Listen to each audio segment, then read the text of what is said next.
Are we live? We're live. Okay. Yes. Hello, everyone. Merry Christmas and welcome to this week's episode of Hollywood Matrimony Live. We're coming to you live from Facebook, YouTube, and Twitter. We're actually coming from our studio, but it's streaming on there. I'm live in the Facebook. Oh, are you? I live in the Facebook. Oh, I didn't know that. Yes. Hello, welcome. Welcome, one and all. Hello, children. All right. I'm not wearing any pants. I'm wearing a Life Day robe. See, I it says see that. Life Day. This is what I got for Christmas. My Life Day Snuggie robe. I'm so excited. Please make sure to like, follow, subscribe, thumbs up, send bubbles, send hearts, send cash. We'll take it. To any of the following things, we are on our website at hollywoodmatrimony.com. We're on Facebook. We're on YouTube, Instagram, Twitter, and Hive. So go find us at Hollywood Matrimony or Hollywood Matter. There you go. All right. Yeah. And I got some of these Toonie Terrors for Christmas. I was very excited. I've been wanting to buy that set. And the other one I had for the longest time was Hatchet. Victor Crowley. You notice he's not there because he's inside the case with my Victor Crowley's skull. Mm-hmm. So I guess I'll have to take him out of there so he can be displayed with the others. Okay. So anyway. All right. Well, we're going to talk about some movies, friends. About some movie friends? Yeah, just movies in general. Oh. We have a wide variety of things. I'm going to throw in some of the stuff that I watch just to get us going and give you time to be all ready whenever you're ready. Okay. Go with your thing. All right, we're starting with this Netflix movie that I watched. It's called The Holiday Calendar. It's yet another movie with Kat Graham. I am convinced she is just the only person working at Netflix. There's a movie. She does a holiday movie every year, and she does some romantic comedy. She is most known for being the witch on the Vampire Diaries. Okay. So, anyways, this little film. Is she related to Catman Carruthers? No, this movie actually came out a couple of years ago, and it's actually really cute. I really enjoyed this one because it wasn't your typical falling in love with the rich prince movie. You fall in love with the poor prince? Correct. But there was an element of magic to it with this advent calendar that every day something would appear, and it was predicting the future. So it was kind of cute. I really liked it. I like her. It's on Netflix now if you're interested. Just because today is Christmas doesn't mean you can't keep watching Christmas movies the rest of the year. You have a whole week to do so. So check it out. Next, I'm going quickly. I'm warming us up here. Clearly. I watched another Christmas movie. What a shocking turn of events. This was on Discovery Plus, and it's called Designing Christmas. Oh my God, is this that trash you were watching yesterday when I came in? Yes. So basically, you'll see. Great movie. Yeah, you'll see in the back corner there is Hilary Farr, who most people will know from Love It or List It. Do most people know that? Yes, okay. Most people. If you watch HGTV, you know Love It or List It, and you know Hilary. Right. Anyway, so she is in this movie, just kind of a little cameo appearance, and it's about these two design show TV hosts that fall in love. Is she playing herself? She is not playing herself. She has a character name. She's actually done bit parts since the 70s. Oh, has she? And most people, you may or may not know this trivia fact about Hilary Farr. She was the lady, the bride getting married at the beginning of Rocky Horror Picture Show. That was her. Just the lady on the stairs. Oh. And when they're at that wedding, at the wedding thing, yes, or whatever. Yeah. The weird wedding cemetery thing. Yeah. Yeah, that. Fair enough. So, anyways, but she's done small bit parts like that for years. Excuse me. Before landing this HGTV gig. Anyway, I really like this movie too. I thought it was cute. So, what do I know? It also has the funny girl from the girlfriend that's the funny girl from Kim's Convenience. So, really fun. Okay. The one that's the boss at the car place. Yes, she's so hilarious. She is funny. She's funny. She's got the big mouth. Yes, and she's got great facial features. Yeah. Like she's really comedic, like funny physical comedy. Yeah. So great. Love it. So with her and Simu Liu. Shang-Chi. Yeah. I'm doing this like I'm Shang-Chi. Okay, I'm knocking out some Christmas stuff. Then let's talk about Gremlins 2. Okay, so we decided as Christmas movies, we're just trying to jumping all over the genres, if you will. All over. I usually don't watch a ton of Christmas movies at Christmas. We usually have a couple that we watch, and that's it. This year, I was going all in and watching all kinds of stuff. We watched a bunch of things. I was really excited. And then, we watched the first Gremlins. I hadn't seen it in quite a while. and I don't think you had either, but we I sat had and seen it watched it. forever. I didn't even remember But parts then of it. realized she had never seen Gremlins 2. I didn't even know there was a Gremlins 2. Where have I been? Well, you know, there's going to be a new animated one on Netflix. Oh, I'll watch that. So, and then there's rumors of Gremlins 3, but we'll see if it ever happens. So anyway, so Gremlins 2 we dived into, so this one could see it for the first time. So, yeah. what do you think, sister? I liked it. I thought it was good. I mean, I think I like the feel and design and the way that the puppets or whatever moved in the first one better, just because I think that's what I'm used to. Yeah. But in the new one, I can see they did a lot more. They went all out. There's different designs of each one, like one with wings and one that has this and one has that. And the funny one that has the weird googly eyes was just cracking me up. And then I don't know how we suddenly have the weird female hubba hubba one. She's like, well, that's when they were all drinking the different potions and in the lab. Yeah, that's why we got the bat one and we got the spider one, and that I think spider this one movie is doesn't creepy. usually get a good rap. It usually gets bashed pretty heavily. Yeah, I can see why. I do like the first one better, only because it has a darker horror comedy feel to it, where this one's just zany, it's just a little chaos bit out and there. goofy, but I think part of the charm is like all the different gremlins and that you get to see. It's a fun movie, and it knows what it is. It doesn't take it so seriously. Like especially, I remember seeing this movie in the theaters, and so when it does the part where the film tears, and all of a sudden now you're in the theater with the breaking down the wall. Like, that's kind of cute. And Hulk Hogan yells at him. It's just funny. It's not a great movie, but it's a fun movie. It's fun. So which one do you like better, the first or second? I think I still like the first one better. You just like the first because you like saying Gizmo Caca. Gizmo. And if you notice, I don't know if you noticed, when they grab Gizmo and he says it and they take away, they do not translate the caca. It was not on the screen. So, oh well. Anyway. So that one was just for a fun that we decided to watch, because I also watched, she didn't put it up here, but I also did watch Home Alone 1 and 2. And she's like, I don't like Home Alone. So I was fine, I'll watch it by myself. So it's funny, she was in the other room sewing and working on stuff, and I'm watching Home Alone 2, Lost in New York. And she comes in at the end of the movie and she's like, I think I like this one better. And I'm like, you weren't in here. She goes, but I was listening to the story. And yeah, I like Home Alone. It's I don't know. I found it much more touching and on the heartstrings. And I know you were telling me in Home Alone 1 there's a neighbor. But there's that store, and he's giving money to the homeless kids. And all that stuff happens in the first movie too. And I guess here's what the problem is Home Alone, I think the Home Alone movies suffer the same fate as the Evil Dead movies.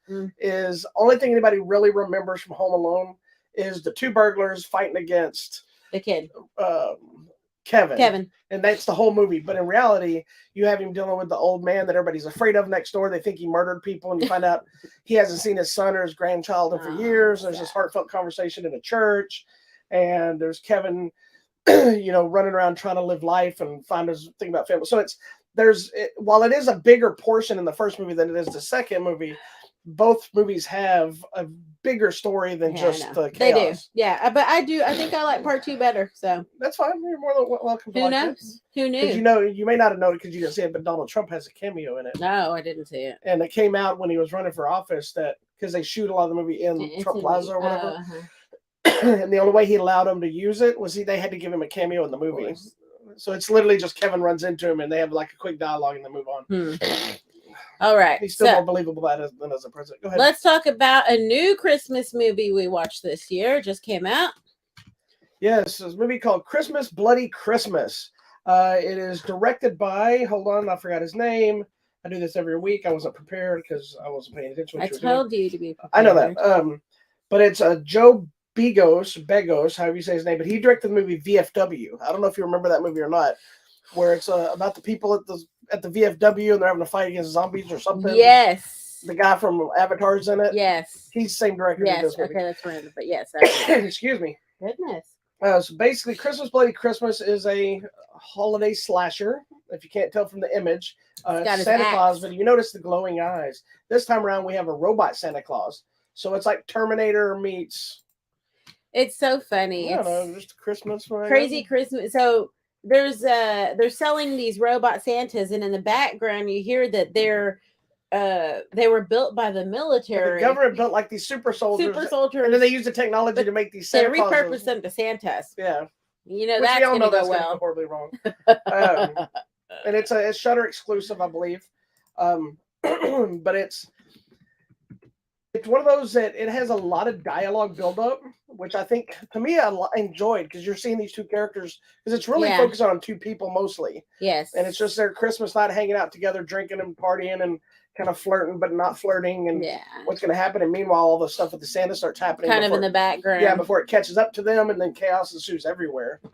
What did you think? Because you knew nothing about this movie. I didn't. You told me Robot Santa, so I was like, okay, I'm in. But man, you know, Christmas, Bloody Christmas, I'm in because I like me some Christmas horror movies. I think that's my new favorite genre. Christmas really horror digging. seems to have tackled Christmas more than every other holiday, and it's done such a good job. Like Halloween probably is up there too, obviously, but Christmas seems. I think there's more, and I might be wrong, but this seems to be more Christmas horror films than even Halloween horror films. I think so. I mean, I really love it. It's the idea of taking the joy of the holiday and destroying it with blood and gore. Yeah, so I really like this one. You know, it's kind of that whole invincible bad guy that you can't kill, and you know it keeps coming, and it's like it starts killing all your friends, and then you're fighting alone. So I mean, I liked it. I thought it was really good. I thought it was well done. It is. It's a lower budget film. Yeah, what I found hilarious, and you have to kind of let it go, is obviously they have a person playing the Santa Claus. But they didn't even try to make him look like a robot. It's like you could tell it's just a person, but he kind of walks robotic. Yeah. It's not till later in the film when some stuff happens to him, you get some of the glowing eyes and things, and then it starts becoming more robotic. But I'm like, you just got to let it go and be like, this is awesome. They just went with it, and then it takes a while. There's a lot of implied killing initially. Mm-hmm. It takes a while before we really start getting that. I was a little worried because at first it seemed like, where's it going? It has the one guy you see kind of get chopped in half, but beyond that, it was a lot of like off-camera kills. Yes. And then all of a sudden it kicks up notch and blood is splattering and it becomes fun. And I enjoyed the movie too. I thought it was a blast. Yeah. So, I mean, at least we've getting some good stuff. I think the one we talked about last week was good too. The Die Hard Santa, whatever his name was. There's so many just good Christmas horror films. You need to get out there. You need to see it. Violent Night is the one that came out, which is now recently. streaming. If you didn't see it in the theaters, it's now on not streaming. It's now on Netflix, digital and video on demand. I don't know. Go find it. You can pay for it to watch it now. Krampus, Fat Man, Black Christmas, Silent Night, Deadly Night. Black Christmas, I liked that remake one. We need to go find the original. You didn't like it with the sorority girls? I liked it. Well, Santa Claus. I like the original one. Slay. I like Silent Night, which is a remake of Silent Night, Deadly Night. Was what Stephen C. Miller did. I mean, there's just so many. Oh, this weird Silent Night. That one. You're thinking a different one. This is a different one. That's the one about Silent Night was last year's weird pandemic. No. Silent Night is a remake of Silent Night, Deadly Night. But I like that. This Silent Night. It's a Killer Santa Claus as well. There's just so many great movies. That one right there. This one? Silent Night, right? So right there. Oh, Silent Night, Flamethrower Santa. Yeah. Okay. Who knows? Silent Night, Deadly Night 2. Yeah. Oh my gosh, there's so many. Anyways. They go on and on and on. Okay, but check out Christmas, Bloody Christmas. Bad Exports is a great one. It was too. That's what I talked about the I think it's Bad Exports. I think that's what it's called. It's the one of the Norwegian type film where they dig up Santa Claus. And he's like skinny and all like eating children. Creepy. Anyway, Christmas Bloody Christmas is streaming now on Shudder. If you don't have Shudder, it's a streaming service. Yeah, I know you're gonna be like, oh no, it's like $8 a month or $5 a month. It's pretty all cheap. Horror. It's kind of an add-on, yeah, and it's got anything you could think of horror. And the cool thing I like about it is even if it's not on Shudder, they still have it up there so that it can take you to where you can get it. Well, you can go find it. You know, like Terrifier, and there's a movie called Haunt that I'm freaking wanting to watch. But it has on there, but you click and it takes you where you can purchase it. So at least gives you the options where some other places I haven't seen and stuff. It's like, too bad. Yeah. You can't watch it. So anyway, it's a great, great movie. Okay. Tell me about this movie you watched. This looks weird. This is what made me get Shudder in the first place. Shudder's been around for a while. And a lot of the movies we review that are horror kind of stuff end up being from Shudder, but by the time they come out on Blu-ray and everything. Excuse me. But Mad God is a movie I've been wanting to see for quite a while. Phil Tippett, who was the director and writer of the movie, is an animator, one of the people that started with Industrial Light and Magic and did a lot of stuff.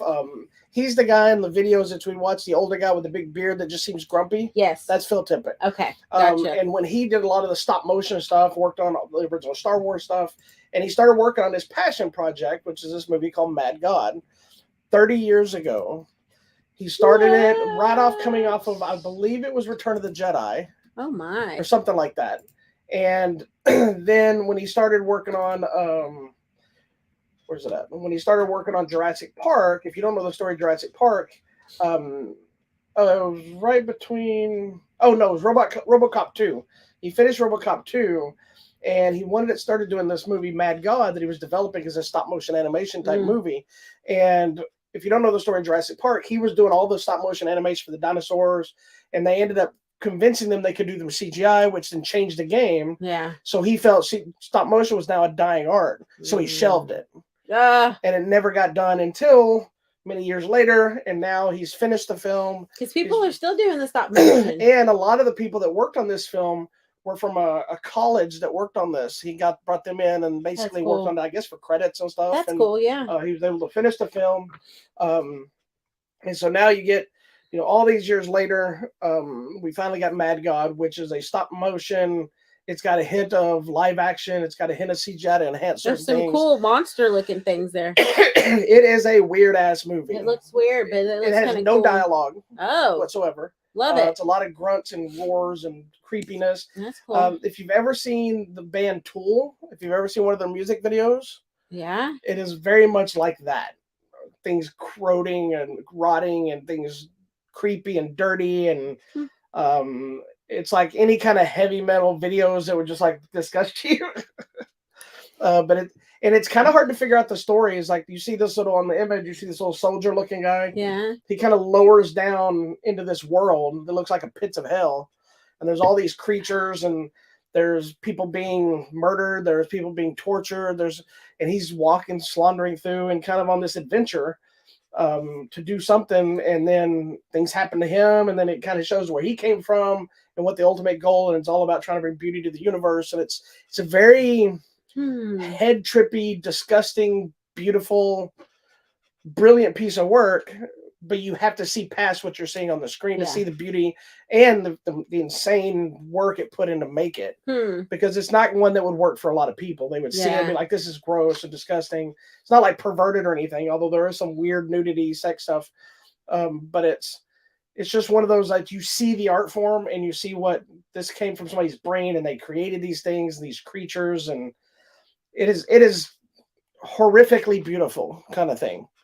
And you even see on there Guillermo del Toro comment on how Phil Tippett is a master. Well, because last week we talked about that Guillermo del Toro stop action Pinocchio, the darker version of Pinocchio. So I get it, because he was also like a proponent of like, this art form cannot die. You can't do everything CGI, because then it just looks off. So, and it's weird because he does incorporate like live action actors into this movie. That's cool. And they're like weird little scientists, and it doesn't always work, but it's so clever. And to see his vision and know the story that it took 30 years, whatever it was, to finally make this, I can't imagine he's not sitting back and just being like, I'm glad, just that he did it. It's done. And so that's nice. It's out on Blu-ray and DVD, and somehow I missed it. So I found out it was streaming on Shudder. It's a Shudder original. So I purposely went and subscribed to Shudder just to watch this movie, and then I discovered a whole new world of things. So we stayed. There you go. So if you want to check out Mad God, I highly suggest you do. If you like stop motion, just know it's a very weird, surreal, kind of creepy thing. It kind of borders on horror, if you will. But it's streaming now on Shudder, and it's on Blu-ray and DVD. Okay, there you go. Next. Next up. Oh, okay. Let's bring the room down here with this movie. Women Talking. Oh, I didn't even bring it in here. I have it somewhere. Oh. Don't we? Or no, it was on a link. It was a link. Yeah, it was on a link. Okay, so this is a movie starring Rooney Mara, Claire Foy, Frances McDormand, and a bunch of people that are really important and famous, and they're really good. So that's all you need to know. This is a film based on the novel of the same name, Women Talking, by Miriam Toews, which then in turn is based on a true story itself. So let me get into this movie. So this movie is about a group of women who are on this religious commune, let's just say.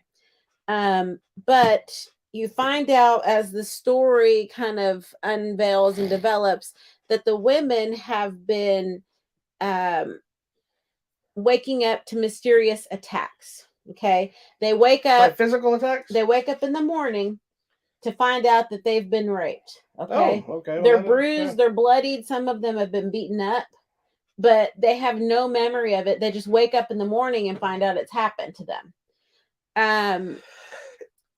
So excuse me. The men are the religious leaders of the community. Of course they are. The women are not allowed to read or learn to write or study or anything. They just serve and do what they're told. So the men, they go to the men, and the men tell them that you're fine. Nothing happened. Nothing happened. You're making it up. They told them that it was wild female imagination, that perhaps it was ghosts or demons punishing them. That's what they told them. So when the story, the movie begins and it's like, based on a true story, but what you're about to hear is wild female imagination. And that's basically taken from the novel of the same name. It's based on a true story, and please note it is a novel, and the movie follows the novel. So it is a fictionalized version of what really happened. So if you actually, so the person that wrote it a woman? Yes. Okay. So was she there, or does she just know about the story? She just knows about the story. Okay. So that's the thing. So the story follows 8 Mennonite women who meet in secret to discuss what do they want to do. And in the movie and in the book, you see that since they can't read or write, one little girl draws pictures. She draws a picture of the people on a horse that they're leaving. She draws a picture of a man and woman with sticks fighting. And then she draws another picture of kind of a woman just like this. So their options were leave, stay and fight, or do nothing. So the women, they went and they just kind of scratched a little X about what they wanted to do. And so these 8 women get together. They're the leaders of the largest families. And they decide, okay, so our options are stay and fight or leave. Or what do we want to do? The true story of what happened is that these men, it was a group of men, were convicted. They were taken to court and convicted of raping. I can't even tell you how many people it was. It was like hundreds of people. But the grossest thing is the victims range from 3 years old to 65 years old. I mean, it was nasty. So anywho, if you go look up the real story, it's a Mennonite community, but they were in Bolivia, and these ladies, they spoke like very low level German. And so even when if they wanted to go to help, they didn't speak Spanish. They didn't know what to do. So they were stuck. Anyways, this movie just had me all sorts of angry. And just so you know, don't get confused the Mennonites and the Moonanites from Aqua Teen Hunger Force. Sorry. You're so dumb. Well, the Moonanites are an Aqua Teen Hunger Force, and some people may think this might be where they came from. Yeah, anyways. So it's crazy. Who knows? I really enjoyed the movie. I thought it was interesting because it does give you that female perspective that sometimes, you don't always get the female perspective in movies. I am going to say that I believe, and even if I don't think I read this, I feel like there was some controversy about the movie of some people saying, oh, we're just going to rape culture, blah, blah, blah. That whole thing, like, why are we talking about this? There's a weird head in the sand mentality of things. But it's that thing that we're like glorifying what happened instead of like helping the victims. Yeah, there's a weird thing of twofold of movies like this, and like when we talked about emancipation, about when you're talking about things that are horrific in the history and life and the world, that there's that mentality of some people saying if we don't talk about it, it'll go away. And it doesn't go away. We just stop talking about it. Mm-hmm. And the other side of it thinking, well, if you keep bringing it up, you're glorifying what they did. Correct. And you're disrespecting the victims. When the reality of it, to me, I can see that in some cases. But it also, to me, it depends on how it's handled. Because sometimes it's shining a light on the scenario and like honoring the victims by saying, look, we're going to tell your story and you're not a bunch of liars like people say you are. You're not just voices that nobody heard, but it depends on how you see it, and it also depends on how these projects are handled. Correct. Because there have been projects that have come out where clearly it was just to make a Hollywood movie. Yeah. They didn't care about the story that they're really telling of the victims. They just did it, and they just did it cash grab. The other comment I read when I was just kind of researching, and I read what other people thought and all this, is that they were saying, well, if these women couldn't read or write, then the women in the film were speaking too eloquently. Well, okay, excuse them for, whatever. But the thing that was striking... There's a difference between language and writing. Correct. Because the striking thing, and I'm going to give a real life example. Okay, so these women couldn't read or write, but these women in this movie, they knew their Bible, because that's all they were allowed to hear and recite and tell. The Bible, don't give me, sorry, I'm trying not to preach to you, but the Bible tells us that we should memorize the words in the book and repeat them day and night, and repeat them to our children and hang them on the wall. And so I'm going to give you... It's not any different from people that learned, that come from another country and can sing every word of an Aerosmith song. Right. But they can't speak English. You can't read it or speak English. But they can sing that song. Exactly. And I was going to tell you, there's this little lady at church who just this last year went to classes and learned how to read. But like you said, she knows a song. She can tell you Bible verses. Yeah. My grandmother only went to 4th grade, but she figured out, Bible, and she learned how to read. So anyways, that was one of the criticisms, and that Rooney Mara and whatever, they were too pretty to be whatever. Just dumb things. The thing here is the story. And I think it was great storytelling. And it's one of those where it's just this 8 women in a circle. You could see it being a play on a stage. It's that whole quick thing. And, they attack, and then they're like, I'm sorry, I know we're trying to help each other. And I like throughout the film, since, there's all these ages and different types of women represented. The most heartbreaking is this little girl. She's 4-year-old, and she's like, Mommy, I hurt, because like physically damaged her body. And then another lady who's pregnant, an older lady who got her teeth knocked out. There's one girl that just suddenly has these flashes and she freaks out because she's having some PTSD. And another lady who's so angry, she's like, get over it. It happened to all of us. So I thought it was just so interesting for, from that perspective, to see how everyone reacts. Everyone reacts different to trauma. And so I really enjoyed it. And I can see why it's up for consideration for so many films. It's already won a couple awards at some other film festivals. But anywho, check it out. The men were sentenced to 25 years in prison. Well, don't spoil it for everyone. That's exactly. Where can we see this movie? Is it just in theaters right now? I have no idea, it's buddy. In theaters, I'll tell you, because it says it on the poster. Oh, in theaters now. It's currently in theaters. Actually, and I think it opened wide release today. Cool. This is not what I would consider to be a Christmas movie, but it opened the movie wide I wanted to watch today. Came out this week, and then I didn't get to watch it. Anyways, I'm on fire about this movie, so go watch it. So let's talk about something completely different. Yeah, let's go somewhere light. That was crazy. Those of you who know have seen the Night at the Museum movies with Ben Stiller. Is there 2 of them or 3 of them? I think there's 2, I thought. I know there's 2, but is there a third one? I don't remember. Anyway, it's been a while since we've had one of those, but now we've gotten those 3, right? There's Smithsonian and Secret Tomb. Yep. Okay. Well, after 3 movies, I believe, we'll just go with that. Disney Plus has put out an animated Night at the Museum film. Night at the Museum, Kamun Ra Rises Again, which I believe he's the character from the original movie. First one, right? Correct. And that's played by the guy that's from The Simpsons, isn't it? What? Oh no, Rami Malek plays Rami a version Malek. of him. So this is a different variation. Anyway, the guy what is his name?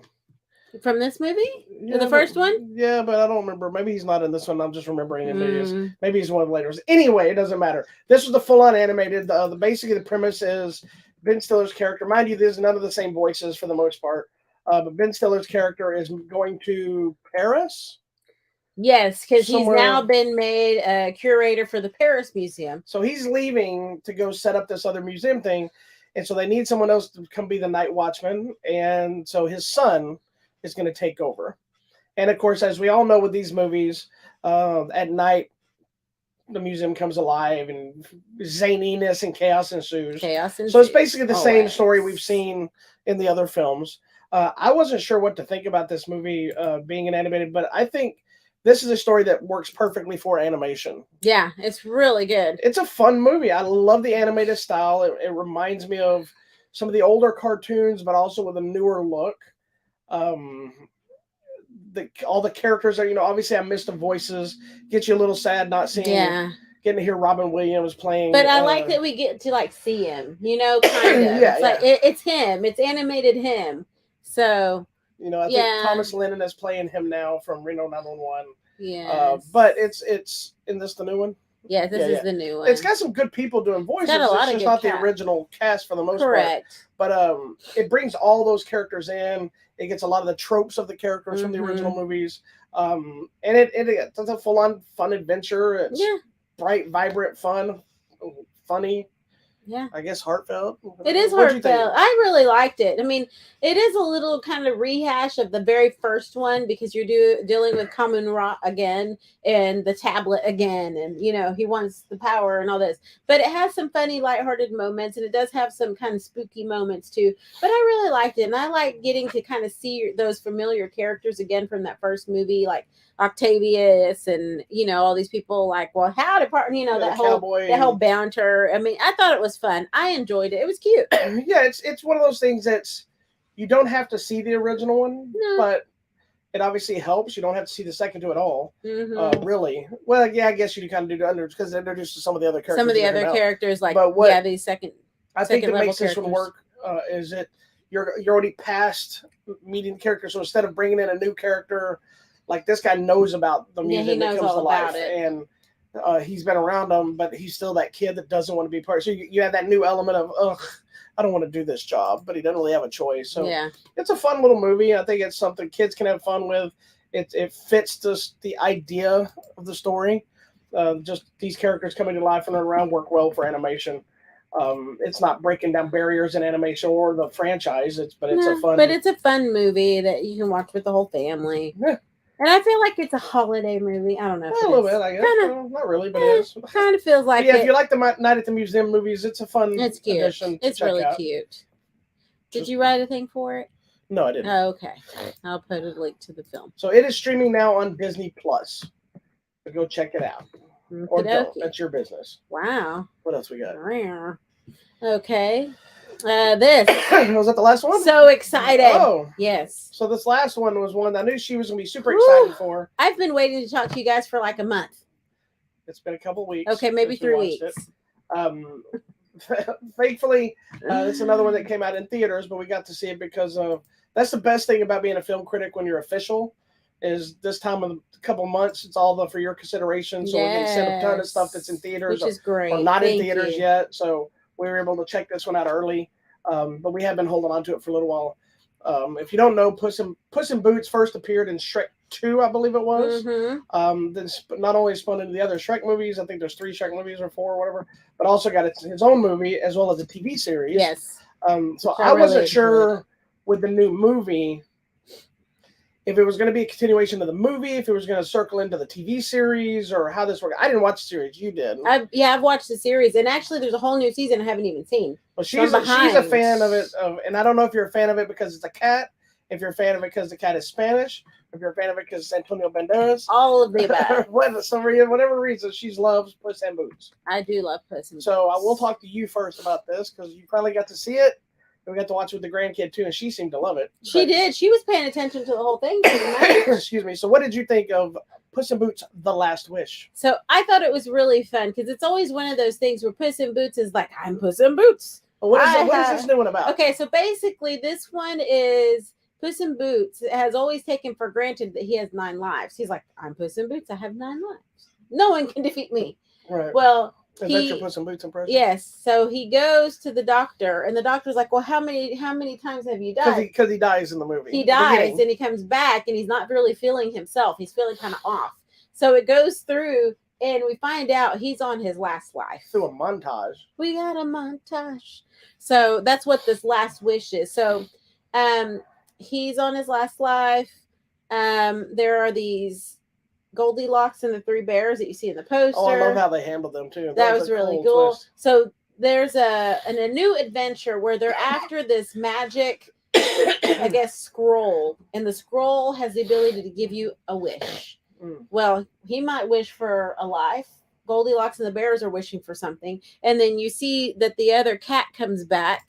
Was she in the second movie, right? Yes, and she has maybe a wish she wants to ask, and then there's a little weird dog thing down at the bottom, which is the funniest thing. So everybody's after this magic scroll because they have a wish, and so that's basically it's the battle for that throughout the whole film. I loved it, but I love all things Puss in Boots. This is true. I actually really liked this movie. I thought it was fun. Seeing the trailers, I was a little concerned of the animation. Looked like it had changed a little bit. And if you notice, it's only on the fight scenes. Everything else is it's like normal. it's these super crazy moments and stuff.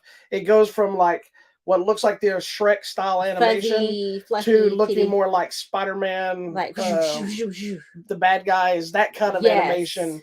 Oh, and it actually blends really well together.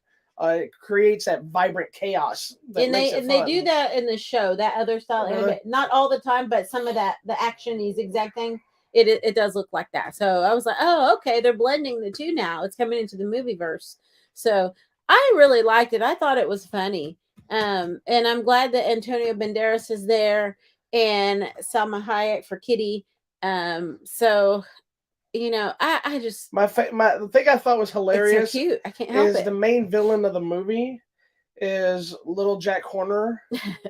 The sat in the corner eating his whatever pie, blueberry pie or something. Put a thumb and pull out a plum or whatever. Yes. So, anyway, it's such a hilariously creepy character. The way they put him together, and he collects. Basically, he's like a collector of all things. So he has all these things from different nursery rhymes and history things that are just really funny. So there's a whole ongoing thing about unicorn horns, and nobody knows what they do, and they're using that's what it does. And his voice it's John Mulaney does his voice. It's just crazy. And did you realize Florence Pugh was Goldilocks? Yes. Yeah, throughout. Yeah, Goldilocks, if you see in the poster, Goldilocks, three bears are like, they almost look like these warriors. Oh, it was so cool. Those bears, the big thing is she's riding on them. It's actually a really fun movie. And then in the trailer, you see the big bad wolf. And it's not what it appears. And I really liked that part of the storyline too. I mean, I knew what it was right away. I got it. Yeah. But I just thought it was cool. So it does have a little bit of creepiness to it. If you have little kids, I don't know if it's going to bother ours. She's 2, and she was into it. She was like watching, and that's when she sat with the dog and was doing this thing. Right. I think it's because there's so many vibrant colors, and whether it's just in walking around, it's pretty, or the chaotic it's strobing in your face. Yeah. It's one of those. I assume the theater probably says strobing effects may cause seizures. But I really liked it. I'm gonna have to go watch all the Puss in Boot things in order, because there's so many films, and then the TV show, and then when he shows up in Shrek. So there's some of those that have nothing to do with it too. I know, but I'm pretty sure the 1961 film has nothing. No, so Shrek 2, the Shrek 3rd, Shrek Forever, then Puss in Boots, then the Adventures of Puss in Boots, then the Shrek thing, then this Last Wish, and I think there was another one. This one, I don't know. I think that's a special or a TV part of the TV show thing. Anyhow, so. Yeah. There's so much. I love it. Anyway, I think it's the cutest thing ever. Puss in Boots: The Last Wish is in theaters now, and honestly, you don't have to watch the previous movies or Shrek to watch it, because I remember I watched it, and I've seen the other stuff, but it's been so long I couldn't even tell you what happened in those other than their existence and some of the funny moments. As long as you know Kitty Soft Paws is kind of a on again, off again love interest, perhaps. My favorite is still that he does shots of milk, and then he actually drinks it like a cat too. Yeah. Because in the other series, it's that other lady is kind of his little girlfriend. The girl that has the cute little voice. I don't know. Okay, it doesn't matter. I'll find it. If you're fans of Desperado, this is a reunion. Reunion of Salma Hayek and Antonio Banderas. Anyways. Anyway, it's a fun movie. I really dug it. When I put in my voting for movies of the year or whatever animated, it was in the list of people. Oh, good. Thank you. And actually, is that the last movie we had? Gemma Mays, MMA. Gemma Mays, the cute little redheaded lady. She plays Dulcinea in the TV show, and that's kind of his little love interest, the little white cat. She's cute. Anywho, continue. That was the last movie, yes. So would you like me to tell you? So we actually had I gotta pull up my voting. Life Day I'm a member of robe. the North Texas Film Critics Association. You're fancy. I am, thank you. And we voted through the organization for the films of the year. You know, kind of like our Oscars, our Golden Globes, if you will. Would you like me to announce the winners? Yes, tell me. All right, so we'll just scroll through it. Excuse me. Basically, the way this worked is all the members had to come up with 5 votes for each category, and then they pulled them together, and then we had to go back when they had the top, I don't know, 2 or 3, then or maybe it was the top 5 or something from everybody. Then we had to go back and pick one. So it was like a 2 or 3 level voting, and I have no idea what anybody else voted for. I just know my votes, but these are the winners that we announced earlier this week. For Best Picture, Everything Everywhere All at Once. For Best Actor, Brendan Fraser for The Whale. Best Actress, Michelle Yeoh for Everything Everywhere All at Once. Best Supporting Actor, Ke Huy Quan for Everything Everywhere All at Once. I was super excited for. He's the one I wanted to win. Best Supporting Actress, Jamie Lee Curtis for Everything Everywhere All at Once. This movie, that's why. That's the hot dog fingers. Hot dog fingers. For Best Director, Daniel Kwan and Daniel Scheinert for Everything Everywhere All at Once. Just sweeping. That movie swept our awards pretty heavily. For Best Foreign Language Film, RRR, which is a Bollywood. It's on Netflix now. Yeah, it's a big action spectacle. Best Documentary, which we talked about on this show, Good Night Oppie. Oh, it made which me is cry. about the moon rovers things. Mars rover. Whatever. Best Animated Film was Marcel the Shell with Shoes On. Ooh, I love that movie which is so excellent much. if you haven't seen it. I totally cried. I finally got to sit down and watch it, and it is excellent. For Best Cinematography, Claudio Miranda for Top Gun Maverick. That makes sense. Best Newcomer was Gabriel LaBelle for The Fabelmans. That little boy. Yeah. And then we do have something what's called the Gary Murray Award, which is an ensemble. Not the ensemble. Gary Murray was one of the presidents, I think, that helped found the thing. He was a reviewer who was actually at a screening, was hit by a car and killed years ago. Yeah. He was a very nice guy. I knew him from years. But so he passed away, so they created this one. So the best ensemble we got was from The Menu. Oh, great movie. Which is one of my favorite movies. It's a really good movie. I want to watch that was our awards, just if anybody was interested. That has nothing to do with anybody else. It's just our specific. Just for the North Texas Association. So, and I believe they already put out the Golden Globe nominations. Oh, did they? We need to go vote. Hold on. Just me and you vote so we can see who does best. We always like to do this. It's a little contest between ourselves to see who gets the most right. Let's see. But we always pick for who we think will win and who we want to win because it's not always the same. Do they have a ballot? We can print a ballot. So these are the nominees. Would you like to hear the nominees? Very quickly. Okay. I can, yes. So these are the Golden Globe nominees for Best Picture. Nominated Avatar: The Way of Water. Wow. Elvis. Ooh. The Fabelmans. Tar. And Top Gun Maverick. You know what? Surprised me. I'm going Elvis. For Best Picture Musical or Comedy, Babylon, which is a movie that just came out I wanted to see that I haven't seen yet. The Banshees of Inisherin, which I love. Everything Everywhere All at Once. Glass Onion, Knives Out Mystery, which is currently on Netflix. You can finally watch there. It. And Triangle of Sadness, which has Woody Harrelson, which we have it if we want to watch it, which looks interesting. For Best Actress in a Motion Picture, Cate Blanchett, Olivia Colman for Empire of Light, Viola Davis for Woman King, Ana de Armas for Blonde, and Michelle Williams for The Fabelmans. Best Actor is Austin Butler for Elvis. You go good. Brendan Fraser for The Whale. He's good too. Excuse me. Goodness. Hugh Jackman for The Sun, which we really want to see. Yeah. Bill Nye for Living and Jeremy Pope for The Inspection. Nice. Which we haven't seen either one of those last three, excuse me. Excuse me, I'm sorry. Best Actress in a Musical or Comedy, Leslie Manville for Mrs. Paris. Mrs. Harris Goes to Paris. Not Mrs. Paris Goes to Harris. Margot Robbie for Babylon. Anya Taylor-Joy for The Menu. I agree. Emma Thompson for Good Luck to You, Leo Grande, or Grande, depending on how you look at it. And Michelle Yeoh for Everything Everywhere All at Once. Best Actor, Diego Calva for Babylon. Daniel Craig for Glass Onions and Knives Out Mystery. Adam Driver for White Noise.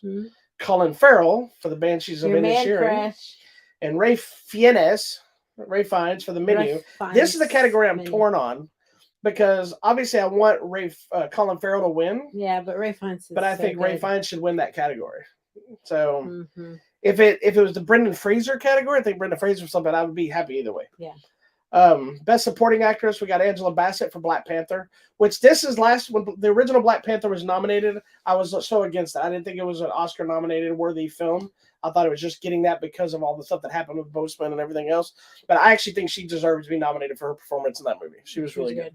Carrie Condon for The Banshees of Inisherin, Jamie Lee Curtis, Everything Everywhere All at Once, Dolly De Leon for Tropical of Sadness, Carey Mulligan for She Said. She was one of the reporters. I really like that movie too. Best Supporting Actor, Brendan Gleeson for The Banshees of Inisherin, Barry Keoghan for The Banshees of Inisherin, Brad Pitt for Babylon, Ke Huy Quan for Everything Everywhere All at Once, and Eddie Redmayne for The Good Nurse. I'm only going to go to the big ones, so we'll move on. I'm not going to go through every little one. For both Best Director for Motion Pictures, excuse me, James Cameron for the Way of Avatar movie, Daniel with Everything Everywhere All at Once again, Baz Luhrmann for Elvis, Martin McDonagh for The Banshees of Inisherin, and Steven Spielberg for The Fabelmans. I don't get The Fabelmans. I don't either. I think it's a good movie, but I don't know if it's not Best Picture. I don't think it should be up there. But for screenplays, well, I don't think we'll do that. We'll skip that one. Best Picture Animated. Yes. Guillermo del Toro's Pinocchio. Torn. A movie called Inu-Oh, which I'd like to figure out. It looks like it's an anime. Oh, that's great. Marcel the Shell with Shoes On, Puss in Boots: The Last Wish, and Turning Red. Oh, we've watched Turning Red 20 times, if not at all. So I wanted to lose us to the part of it at this point. We'll just leave it at that. Those are the main ones. torn on that because I love those last three. Who knows? All right, tell me what's coming out. About all my coffee, you need to stop. Well, tell me what's coming out. All right, it's kind of a smaller week coming off of Christmas into New Year's. Not a ton of stuff is coming out. But Goodbye Don Glees, which looks like it's an anime. 7 Days War looks like an anime. Nobody's Fool, the Paul Newman movie, is getting a 4K release. Halloween Ends is coming out. Oh, already. And Terrifier 2, the Collector's Edition, which is... Did it make it anywhere in these? No, awards? That's what I was going to tell everybody. Shoot. So if you don't remember the story of Terrifier 2, Terrifier 2 is a independent film that's a sequel to Terrifier 1 that made insane amounts of money. It blew up. Had no business, dude. And it's amazing. It's a great horror flick. Really gory though, right? Yeah, super gory. Super to gore. The point of like this reminded me of the days of when we went to go see Blair Witch and stuff. People were throwing up supposedly. I threw up. I don't get it. Blair Witch I understood because of motion sickness. I totally threw up. And that was when we were with our friends and we happened to bring in Taco Bell tacos. We brought in tacos. But that one I get though. That's a motion sickness situation. This one I don't understand people getting sick. Is it just from the gore? I guess so. Because it's not real, friends. No, I mean there is a whole sequence of like this insane gore. You need to see this movie. I need to watch. You need to see them both. We're gonna do a double feature. Anyway, okay. Terrifier 2 is coming out, and they did submit for an Oscar. Because people started saying submit for an Oscar. So I think it should have nothing else. It should be nominated for special effects. Yeah. If it's making people sick, then it should be nominated. I agree.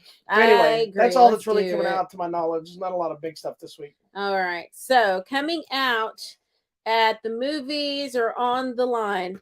So today was the wide release for Women Talking in theaters. Go check it out. It's the one we talked about earlier today. Why are women talking in theaters? At Netflix, Matilda the Musical. And also on Netflix, After Ever Happy, the 4th installment in that After book series.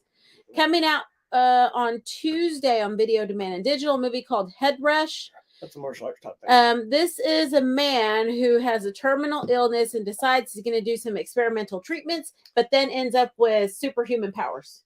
And he karate chops a lot of people. Yes, there you go. Coming out to Video Demand and Digital, a movie called 2-11. This is the story of two young lovers who then are in a tragic accident and find each other in the afterlife. Also on Video Demand and Digital is a new documentary called Broadway Rising. It says, without no Broadway, there is no New York. So it's just interesting behind the scenes about that community and the industry and the people in it. Friday, I've been waiting for this finally. Friday the 30th, A Man Called Otto. We get to see a grumpy, unhappy Tom Hanks. And it's only opening in New York and Los Angeles. Oh, shoot. Sorry. Limited really. Oh, excuse me. I want to see this movie too. I don't know if we have this. We'll see. Okay, sorry. Excuse me. White Noise coming to Netflix. That's the Adam Driver one. This is Adam Driver, and it looks kind of crazy. It's called a dark black comedy. It's him and his wife are just those kind of people that they're scared of death around the corner, and suddenly there's some weird airborne toxin that's killing people. This is the one that he got nominated for. Oh, okay. I'm very excited. Coming to Prime Video, I think we should watch this. I'm going to probably cry. It's a movie called Wildcat. Oh, do we? It's about a veteran who's come home and he just is having problems connect. So he decides to go into the wild and follow these wildcats. So, and it's his journey into the Amazon jungle. And then we get to Saturday, which this is the movie I was telling you. Last day of the year. You can end the last day of the year on Tubi watching Terror Train 2. Don't forget to watch Terror Train 1. It's a group of young people who have all, unbeknownst to each other, have gone through some weird kind of jigsaw type puzzle and survived. They're all reunited on a train, and that's Terror Train, and they have to find their way out. Terror Train 2 are the people who are survived. Guess what? They're on another terror train. They need to stay off the trains. Sounds like it. Because now they have to fight for their lives. It's the sequel of the remaining survivors in on New Year's Eve. Don't ride the train on New Year's Eve. All right. There you go. And that's how we're ending the year with Terror Trains. Excuse me. All right. And as far as contests go, we have a lot of the same stuff, but we do have one new one added. We have we have copies of the menu, digital copies of the menu, as well as copies of 3,000 Years of Longing. We've just added, or we have Don't Worry, Darling, and we also just added Black Adam. So you got a copy of that. And lastly, we still have copies of Nope and Alienoid. I do want to just throw out there that this was released too this last week or so. It's a Jet Li double feature of Fist of Legend, which is easily Jet Li's best film ever, fight scene wise. Okay. And Tai Chi Master that he co-stars with Michelle Yeoh. And you can buy them together. And I believe they also released them separately. So that's this cool little set, but it's actually like this.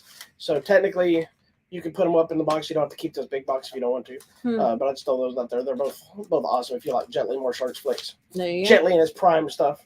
Nice. That's what's happening. All right. Well, that's it. So this week, what we were starting to talk about last week, and then realized we had a whole other week. Yeah. We're going on an adventure. We will be back next week for a new show on Sunday, per usual. But we may have some surprise stuff popping up here and there, and something whole new to talk about that's in a galaxy far, far away. There you go. We'll leave it there. We'll be back next Sunday for an all-new episode of Hollywood Matrimony Live. Please make sure you check out our website, hollywoodmatrimony.com, and go to the contest button and follow the instructions. And just remember, it's still Christmas. You have a few hours left. Get in those last Christmas movies. Watch that stuff, because tomorrow it'll be too late. Then we have to go to New Year's Eve horror films. Yes, I do not watch any Christmas movies after Christmas. I know you don't, you weirdo. And there's certain movies I only watch in December. Correct. So, all right. We'll talk to you next week, friends. Goodbye.